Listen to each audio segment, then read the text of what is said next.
እኔ እንደዚህ አልሆንም ነብዩ መቼም ያንቺ አይሆንም ምናምን ብላ ብቻ ራሴን እንኳን መከላከል አልቻልኩም ነበር።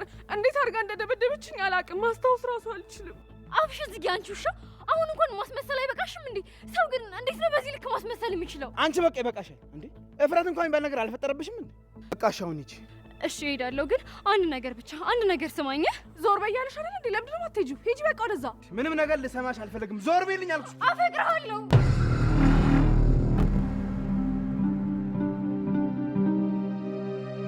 አፈቅርሃለሁ። እኔ ከአንተ በፊት ማንንም ሰው አፍቅሬ አላውቅም። ከዚህ በኋላም ደግሞ ማፈቅር አይመስለኝም። ነብዩ ግን አሁን ላይ በቃ አጥቻለሁ። ወይኔ ግሬን፣ ምን አይነት ከንቱና ማራባ ሰው ነኝ? ያንቺን ውሸት እንዴት ነው ላምንሽ የቻልኩት? አንቺ እንዴት ነው ላምንሽ የቻልኩት? ምን አይነት ደደብ ነኝ? ዋው ጽጌሬዳ፣ ምን እያደረግሽኝ ነው? ምን ቀረሽ? ንገሪኝ። ሆን ብለሽ ነበር አይደል ያደረግሽው? ነብዩና እኔ እንደተፋቀረ ስላወቅሽ ነው አይደል? ነብዩ ምንም ሳያደርገኝ ውሸት ያሸሽኝ? አዎ ውሸቴን ነበር፣ ግን እኔ ጥፋት አልነበረም። አንቺ ራስሽ ያለሽ። እንግዲህ ምን ላድርግ? አንቺ ውሻ! አንቺ ውሻ! ምን ለማድረግ የሞክርሽ ነው? ልቀቂኝ! ማነው ውሻ? አይበቃም? ወደደ መስሎ ከሚጎዳ አፍቃሪ መስሎ ከሚቀብር ሰው ይሰውራል። ጽጌረዳ ከፌበን ጀምሮ እስከ ደላላው እጅግ አደገኛ ሰዎች ናቸው የከበቧት። መኮንንም ጽጌረዳን ቢወዳትም አሳልፎ እየሸጣት ነው። ጽጌረዳ ህይወቷ አጣብቂኝ ውስጥ ገብቷል።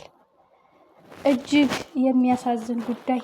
የነብዩና የጽጌረዳ ፍቅር መቋጫው ይሄ ነው ወይ? የፌበን ወጥመድ፣ የፌበን ክፋት ስታውቅባት እንደምታፈቅረው ተናገረች። አንዳንድ ጊዜ ማርፈድና ማዝጌት ዋጋ ያስከፍላል። ጽጌረዳ በጣም ከባድ ፈተና ውስጥ ገብታለች። የፌበንን ተንኮል ሳታውቅ እስከዛሬ በይሉንታ የተሸወደችው ጽጌረዳ አሁን አይኗን ስትገልጥ የማትወጣው ፈተና ውስጥ ገብታለች። ይህ ጉዳይ መጨረሻው ምንድን ነው? አምናው ረዳኝ፣ ደገፈኝ፣ የዋህ ነው፣ ታማኝ ነው ብለው የሚያግዛት ደላላው የማትወጣው ፈተና ውስጥ ሊከታት ነው።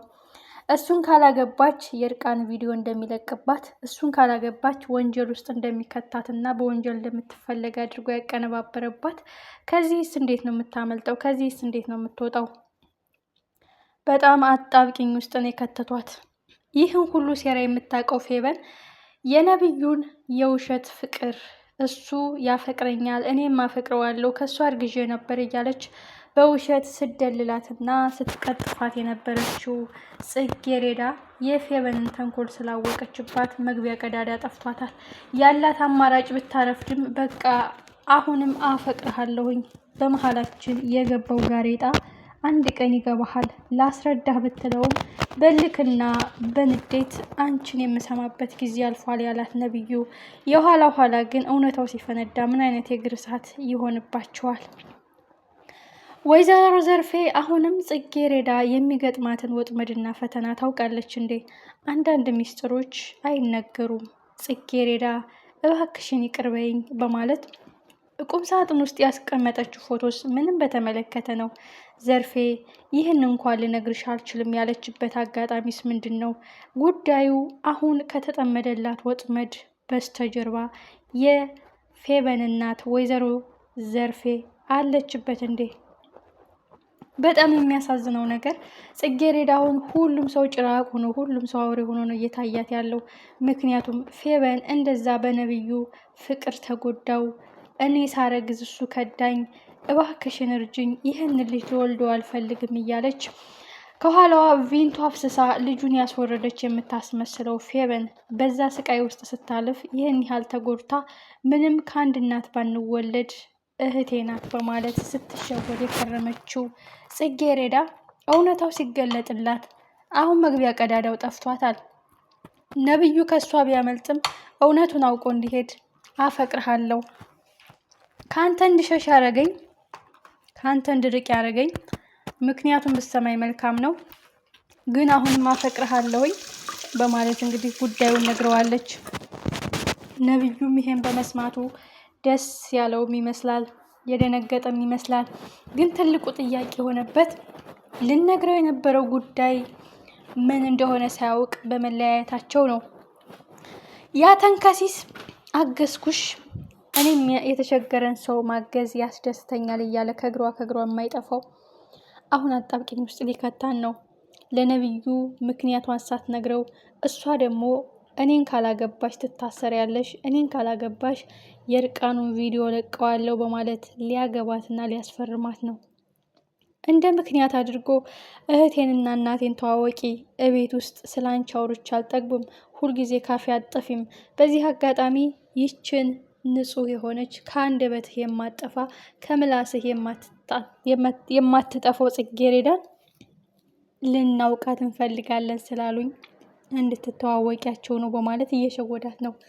ግን እሱ ወስዶ ካልፈረምሽ ይህ እናደርጋለሁ፣ ካላገባሽኝ በፊርማ ካላረጋገጥሽ እንዲህ አደርጋለሁ እያላት ነው። የተደገሰላትን የተጠመደላትን ወጥመድ ያላወቀችው ጽጌረዳ መጨረሻዋ ምን ይሆን?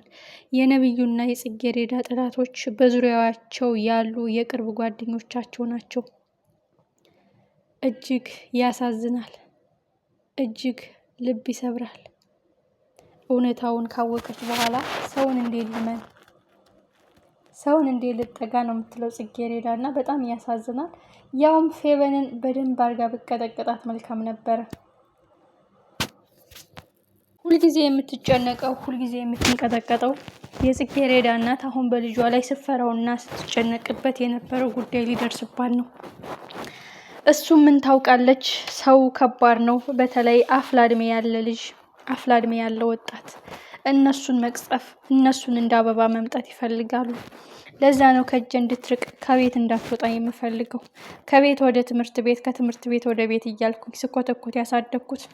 አሁን ግን ምነው ልጅ የጨከነችብኝ እያለች በስስት የምትመለከታት የጽጌረዳ እናት እናቷ ጉዷን አልሰማች፣ የተደገሰላትን ወጥመድ አላወቀች። በዛ ላይ የነብዩ አባት አቶ አንበርብር ከኋላ ታሪኩ ከጽጌረዳ እናት ጋር ምን ያገናኘዋል? ቆይ የጽጌረዳ አባት ሴት ነው? የፌቨን አባትስ ምን አይነት ስህተት ሰርቶ ነው መቀመቅ የወረደው? ወይዘሮ ዘርፌስ ለምንድን ነው ይቅርበኝ እባክሽን ይህንን ለአንቺ ልነግርሽ አልችልም በማለት እንግዲህ የጽጌረዳን ስም እየጠራች ፎቶዋን እያየች በልብስ ጠቅልላ አስቀምጠዋለች። ይህ ሚስጥር ምንድን ነው? የተደገሰላትን ያላወቀችው ጽጌረዳ ሜቢ ነብዩ አሁን እሷን ማግኘት አለብኝ ብሎ የቀጠራት ምን ሊነግራት ይሆን? ምን ሊያስጠነቅቃት ይሆን?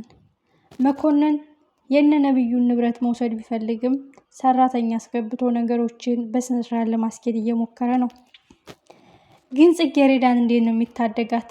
ከሰራው ግፍ፣ ከሰራው መከራ፣ ከሰራው ስቃይ በተጨማሪ ይህ አደገኛ ደላላ ጽጌረዳን እንዳይጎዳት ምን አለ ቀድሞ ቢነግራት። ህይወቱን አደጋ ውስጥ ከቶ እንኳን እባክሽን እየሳቀ እየጎዳሽ ያለው እየሳቀ የማትወጩ መቀመቅ ውስጥ እየወረደሽ ያለው እሱ ነው። ደጋግሜ ልነግርሽ ስሞክር እየዛተብኝና ሊገለኝ እየሞከረ ነው። ለዛ ነው በማለት ሊነግራት ይሆን?